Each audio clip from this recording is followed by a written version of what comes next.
ഒരുമിച്ച് വിനോദയാത്രയ്ക്ക് പോയവർ, എല്ലാ കാര്യത്തിനും ഒരുമിച്ചുള്ളവർ, വർഷങ്ങളായി ഒരുമിച്ച് ജോലി ചെയ്യുന്നവർ, ഒരുമിച്ച് ആഹാരം കഴിക്കുന്നവർ, ഒരു ദിവസത്തിൻ്റെ ഭൂരിഭാഗം സമയവും ഒരുമിച്ച് ചിലവഴിക്കുന്നവർ, അവർക്കൊക്കെ ഈ യാത്ര ഒരു ദുരന്തമായി മാറുന്ന ഏറ്റവും ദുഃഖകരമായ ഒരു സാഹചര്യം. അത് സഹപ്രവർത്തകർക്ക്, നാട്ടുകാർക്ക്, രക്ഷിതാക്കൾക്ക് സഹിക്കുന്നതിനപ്പുറമാണ്.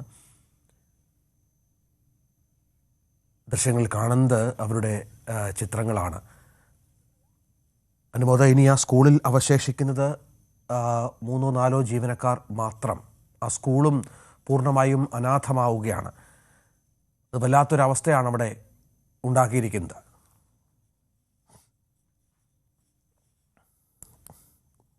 തീർച്ചയായും ഈ ഒരു നാട്ടിലെ പ്രാഥമിക വിദ്യാലയമാണ്, LP സ്കൂളാണ്. ആ സ്കൂളിൽ ഇനി ശേഷിക്കുന്നത് കേവലം 3 അധ്യാപകർ മാത്രമാണ് എന്നുള്ളതാണ് നടുക്കുന്ന ഒരു യാഥാർത്ഥ്യം. എങ്ങനെ ഈ ഒരു പ്രതിസന്ധി അവർ മറികടക്കുമെന്നതിന് ഉത്തരമില്ല. അധ്യാപകർ എന്ന് വെച്ചാൽ അത് ഒരാൾക്ക് പകരം ജീവനക്കാർ വരുമായിരിക്കും. പക്ഷേ കുട്ടികൾക്ക് ഉണ്ടാകുന്ന ഒരു വലിയ ശൂന്യത, ആത്മബന്ധമുള്ള പ്രിയപ്പെട്ടവർ അധ്യാപകരാണ് നഷ്ടമായിരിക്കുന്നത്. അവർക്ക് പകരം മറ്റാരെത്തിയാലും ഒരു പക്ഷേ ആ ഒരു ശൂന്യത അവർക്ക് മറികടക്കാൻ കഴിഞ്ഞെന്ന് വരില്ല. വലിയ ദുഃഖമാണ്. ഈ ശൂന്യത എങ്ങനെ മറികടക്കുമെന്ന കാര്യത്തിലാണ് വലിയ സങ്കടം. പക്ഷേ ഈ അപകടം നമുക്ക് ഒരിക്കലും പ്രതീക്ഷിക്കാൻ കഴിയുന്നില്ല. പക്ഷേ ഇനി ആ സ്കൂളിൻ്റെ ഒരു സാഹചര്യം മാറുകയാണല്ലോ. 3 അധ്യാപകർ മാത്രമാണ് ശേഷിക്കുക. എങ്ങനെയാണ് ഈ ഒരു സാഹചര്യത്തെ കാണുന്നത്? തീർച്ചയായിട്ടും ഒരു ചെറിയൊരു ആശ്വാസമുള്ള അവധിക്കാലാണെന്നുള്ളതാണ്. നമുക്ക് ഏപ്രിൽ മെയ് കഴിഞ്ഞിട്ടാണ് കുട്ടികൾ സ്കൂളിലേക്ക് വരുന്നത്, ബാക്കിയുള്ള സഹപ്രവർത്തകരും വരുന്നത്. അപ്പോൾ അല്പം ഒരു മാനസികമായിട്ട് ആശ്വാസം കിട്ടാനുള്ള സാഹചര്യം ഉണ്ട്. എങ്കിലും ഒരു വലിയ ആഘാതം തന്നെയായിരിക്കും. ഇപ്പോൾ സ്കൂൾ പൂട്ടുന്ന സമയത്ത് കൂടെ ഉണ്ടായിരുന്ന ടീച്ചേഴ്സ് ഒരു കൂട്ടം നഷ്ടപ്പെട്ട് ആ കുട്ടികൾ തിരിച്ചു വരുമ്പോൾ അതിൻ്റെ ഒരു വല്ലാത്ത ഗ്യാപ്പ് കുട്ടികൾ തീർച്ചയായിട്ടും ഉണ്ടാവും. ഓരോ അധ്യാപകനും കുട്ടികളുടെ മനസ്സിലൊരു സ്ഥാനമാണല്ലോ, അത് മറ്റൊരാൾക്ക് ഒരിക്കലും കിട്ടില്ലല്ലോ. തീർച്ചയായിട്ടും വേറൊരാൾ വന്നാലും ആ ശൂന്യതാ വേദന അതുപോലെ തന്നെയായിരിക്കും. അതൊരു വിഷയമാണ്. അത് കുട്ടികളെ സംബന്ധിച്ച് മാത്രമല്ല, സഹപ്രവർത്തകർക്ക്, ബാക്കിയുള്ള സഹപ്രവർത്തകർക്ക്, രക്ഷിതാക്കൾക്ക്, ആ നാട്ടുകാർക്ക്. ഇപ്പോൾ ഈയിടെയായിട്ട് ആ സ്കൂള് ഒരു ജനകീയമായ ഇടപെടലിലൊക്കെ മുൻകാലങ്ങളിൽ നിന്ന് കൂടുതലായി മുന്നോട്ട് വന്നിട്ടുള്ളതാണ് കിട്ടുന്ന റിപ്പോർട്ട്. PTA പ്രസിഡന്റും ഒക്കെ പറഞ്ഞതനുസരിച്ചാണ് അത്തരത്തിലാണ്. മാത്രമല്ല, ഇവരുടെ യാത്ര പോലും അവർ കൂട്ടായ്മയുടെ ഭാഗമായിട്ടാണ്, അങ്ങനെ ഒരു സംരംഭത്തിൻ്റെ ഭാഗമായിട്ടാണ് യാത്ര പോയതെന്ന് പറയാം. അപ്പം നാടിനെ സംബന്ധിച്ചിടത്തോളം കുറച്ചു കാലത്തേക്ക് അതൊരു വല്ലാത്ത ആഘാതമായിരിക്കും. പിന്നെ കാലം മായ്ക്കാത്ത മുറിവുകളില്ലാന്നാണ്. കാലക്രമേണ അങ്ങനെ ആശ്വസിക്കാം. അത്രയും ഇത്രയും അധ്യാപകർ ഒരുമിച്ച് ജീവൻ നഷ്ടമാകുന്ന മറ്റൊരു ദുരന്തം ഓർമ്മയിലുണ്ടായിട്ടില്ല, ഒരു അപകടം. അതെ, തീർച്ചയായിട്ടും ഒരു ഞെട്ടലാണ് കേരളം ഒട്ടുക്ക്. നമ്മൾ പാങ്ങിലോ മലപ്പുറത്തോ മാത്രമല്ല, കേരളത്തിൽ ഒട്ടുക്ക് അതിൻ്റെ ഒരു ഞെട്ടൽ ഉണ്ട്. ചാനലുകളിലൂടെ ആണെങ്കിലും മറ്റു തരത്തിലാണെങ്കിലും നമുക്കൊക്കെ തന്നെ വിദ്യാഭ്യാസ വകുപ്പിലെ പ്രതിനിധികൾ എന്നുള്ള നിലയ്ക്ക് പല ഭാഗത്തുനിന്ന് പരിചയക്കാരുടെ വിളി വരികയാണ്, അറിയുന്ന ആരെങ്കിലും അതിനകത്തുണ്ടോ എന്ന് ചോദിച്ചുകൊണ്ട്. അവസ്ഥയാണ്. പാങ്ങൊരു വലിയ വിങ്ങലായി മാറുന്ന സാഹചര്യമാണ് നമുക്ക്.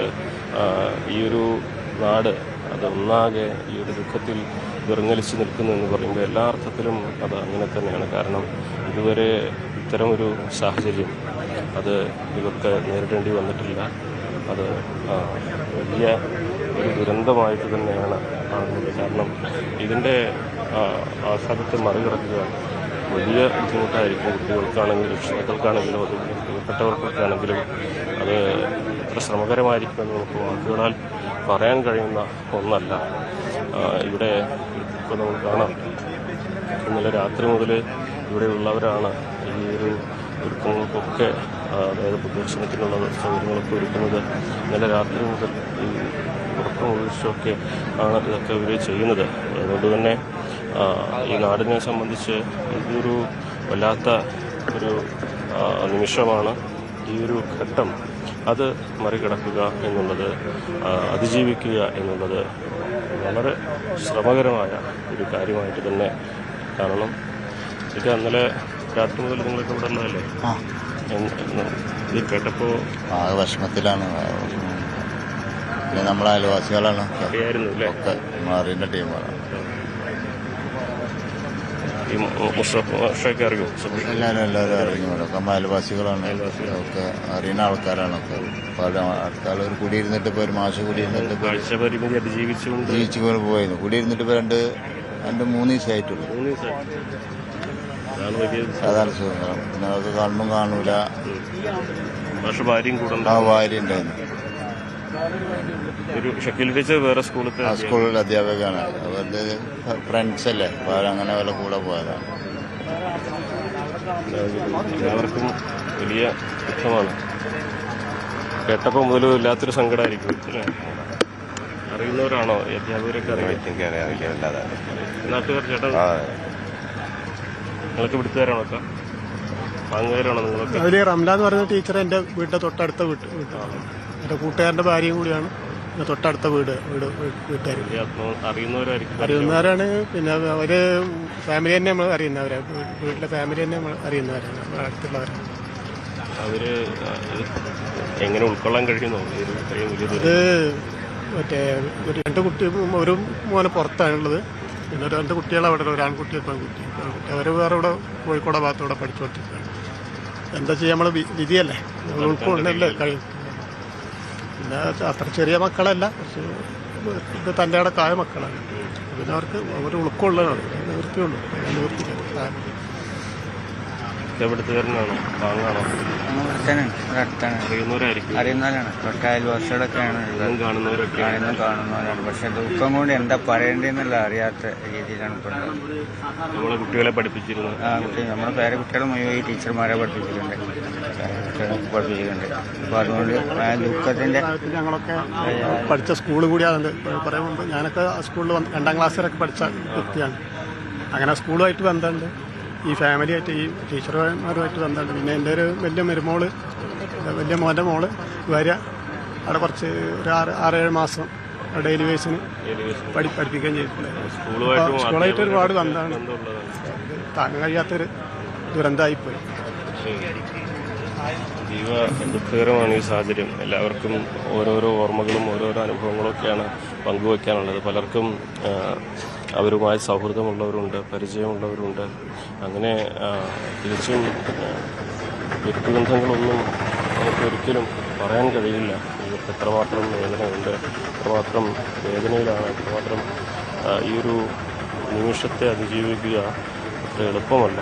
പലരും വിങ്ങി പൊട്ടുന്നുണ്ട്. ഇനി ഈ മൃതദേഹങ്ങൾ ഇവിടേക്ക് എത്തുന്ന ഒരു സമയം നമ്മളെ സംബന്ധിച്ചതൊക്കെ ഒട്ടേറെ ദുരന്തങ്ങൾ നമ്മൾ കണ്ടിട്ടും റിപ്പോർട്ട് ചെയ്തിട്ടുമുണ്ടെങ്കിൽ പോലും ഇത് എങ്ങനെയാകും ആ നിമിഷം എന്നുള്ളത് സത്യത്തിൽ ഒരിക്കലും പറയാനാകില്ല. കണ്ണീരിൽ കുതിർന്നു നിൽക്കുകയാണ് ഈ ഒരു സ്കൂളും പരിസരവും നാടും ഒന്നാകെ. രഞ്ജിത്ത്,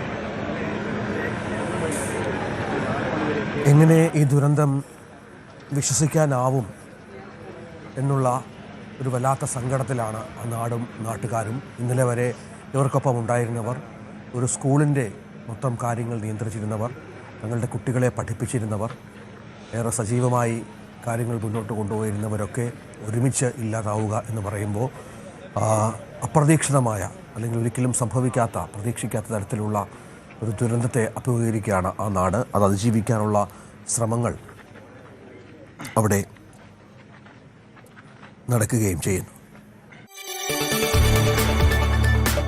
കൂടുതൽ വാർത്തകൾക്ക് News 18 Keralam YouTube channel subscribe ചെയ്യുക.